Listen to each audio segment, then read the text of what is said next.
Leonard Moore is the best cornerback in this class, and for some people, he might be the best player in this draft class. Kind of a fun story for this guy. Came up in Texas, played in Round Rock, 3-star recruit, 77th best player in Texas, 42nd best player or best corner in the 2024 recruiting class. And to say that has not lived up is a fair argument to make. Leonard Moore has been a superstar for Notre Dame. He was a superstar his freshman year. And this past year, he took another big step forward. We're talking about 6'2", 195 pounds, with honestly not very many flaws. I mean, he is a very clean prospect. He is the best corner prospect that I've recruited over the past probably 3-4 years, maybe since Sauce Gardner. But even against Sauce didn't have quite the same level of competition. Well, granted, Notre Dame doesn't play tough schedules, but still, against better competition, this guy has lived up to the mantle. And we'll talk about some games where he went up against big time matchups, Mekhi Lemon, where he killed him the entire game. Leonard Moore is 6'2", 195 pounds. He could probably put on another 10 to 5 pounds of weight, get up to like that 200 mark, and I think that'll do well for him. It's really tough to find flaws in his game. And when you're watching Leonard Moore, you have to almost be hypercritical because he will lock your ass down. In man coverage, he is fluid hipped. He uses his hands very well. He's not grabby. He plays very smart. He can play in press. He can play in off coverage. This past year, he only had 4 total penalties the entire season, and he plays some pretty good players. And there's just not a lot to dislike. The one thing I'll say that maybe he could work on, and it's very nitpicky, is like tackling and more of a willingness to be physical versus the run. But there were some plays, like I can't remember exactly the context of it, but he had a rep versus USC where he just blew up a dude in the run game. And there's a couple reps out there like that. But in man coverage, he is feisty. He had 5 interceptions this past year, 7 pass deflections. He's a playmaker. He's versatile. He's good in zone. He has good instincts, good awareness, good feel for what's going on every single snap. He's a very complete product. And I think he'll enter into the league as a potential top 10 pick, and he'll probably be a CB1 on whatever team's drafting him. There is so much to like about his game and not a ton of knocks. It's very nitpicky stuff. But let's bring in a former NFL corner, B-Ross, Leonard Moore, probably somebody that I think we're both very excited about. Probably gonna be very high on both our big boards. What were your thoughts on Leonard Moore? Was there more things to nitpick than I pointed to? What were your thoughts on him as a prospect? Yeah, no, he's well polished in terms of just being able to cover. Like he can just flat out cover, right? Yep. Like he does a good job. Smothers dudes. Much like the other 2 guys we mentioned, like he's a guy who knows how to use his frame. He has really good ball skills when playing the ball deep. He can play inside, he can play out. In terms of when he has to match up a guy like you said, he followed Mekhi Lemon and some other him. Um, he's a guy. I just wish they played better competition. I really do, because like I was looking for games. I'm just like, oh, he's playing Boston College. I can go cover those dudes right now, and I'm True, 12 but years older than them. when he went up against Texas A&M, I mean, Yeah, those dudes yeah. couldn't get off of him. So to that point, well, that's why I said I wish he played more consistent competition, because he played Texas A&M, but they're smaller receivers. He hasn't, he didn't play. I wanted to see him versus some size. Like I would love to see him versus Cam Coleman, Nick Marsh. Like I would love to see those matchups. Just as a DB fanatic, I would love to see him cover, size. But that's not his control. His control is play whoever he has to, and he dominates. He can Love to play make it to the both. postseason. Might get to see some Jeremiah Smith. Might get to see some of those type of guys. That That'd would be fun. now. That'd be great. That'd be Yeah, we saw that'd be great football.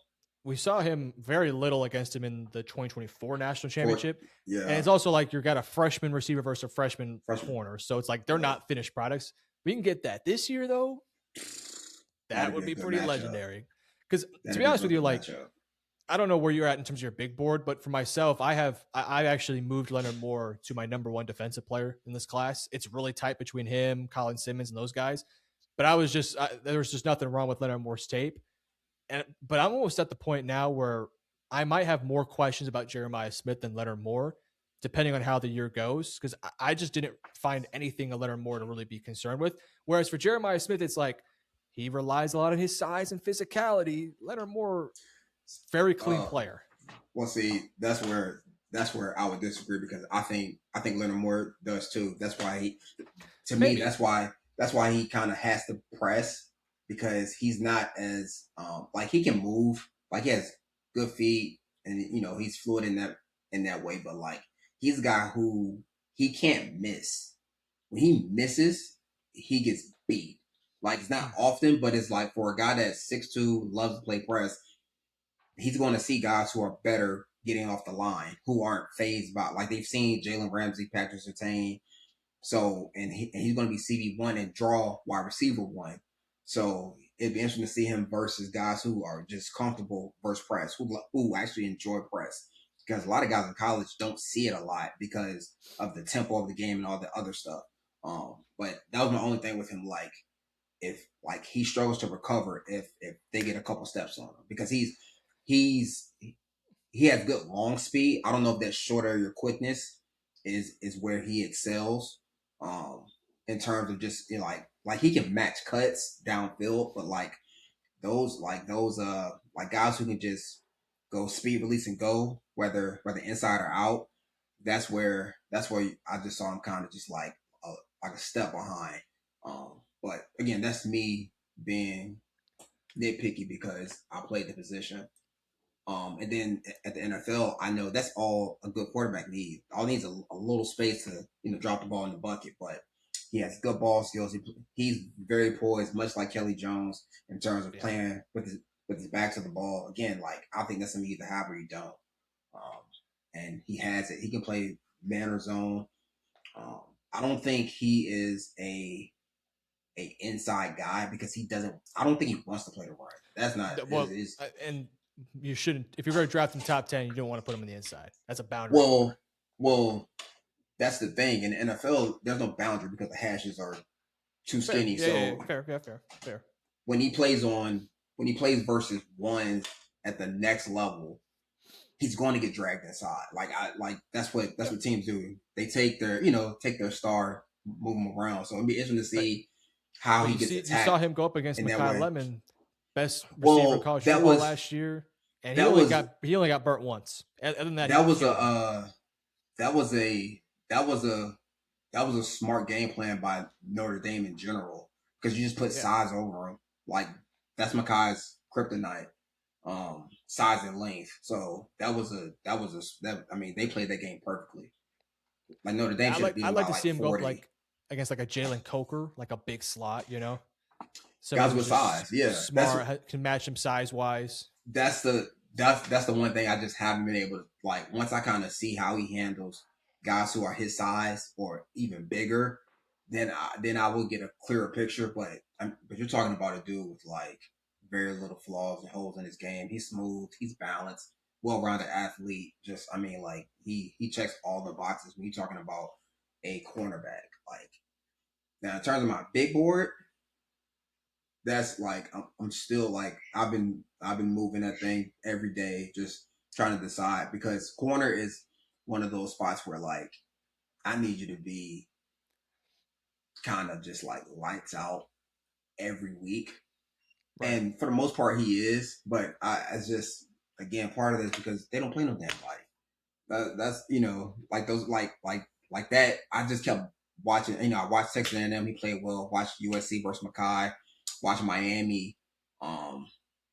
But they weren't matching him on Malachi Tony all like that. So I'm just kind of just like I was just stuck because you watch him versus Purdue, Boston College, Northwestern. No, not Northwestern. What am I thinking about? Pittsburgh, freaking Arkansas, Pittsburgh State. I was just like, man, just either move to the ACC so we can see Clemson and Notre Dame every year, or stop playing this ACC schedule. But no, he's a super talented player. Like he's one of those, like he's going to fall in the conversation of J.C. Horn, Pat Surtain when it comes to his draft status. So yeah, no, he checks all the boxes for sure. He does. Checks a lot of boxes, guys. Let us know in the comment section below. Leonard Moore, where does he land on your big board? I would say for consensus-wise, he should probably be in your top 10, top 5 somewhere. This guy's a freak. He's awesome. Watch his tape and let us know down below. If you guys did enjoy this clip, make sure you guys go check out our live shows. We do them 3 times a week where you can see our full videos, not just these cut-ups, but full videos. Make sure you guys check them out. While you're there, hit that like and subscribe button. Have a good day.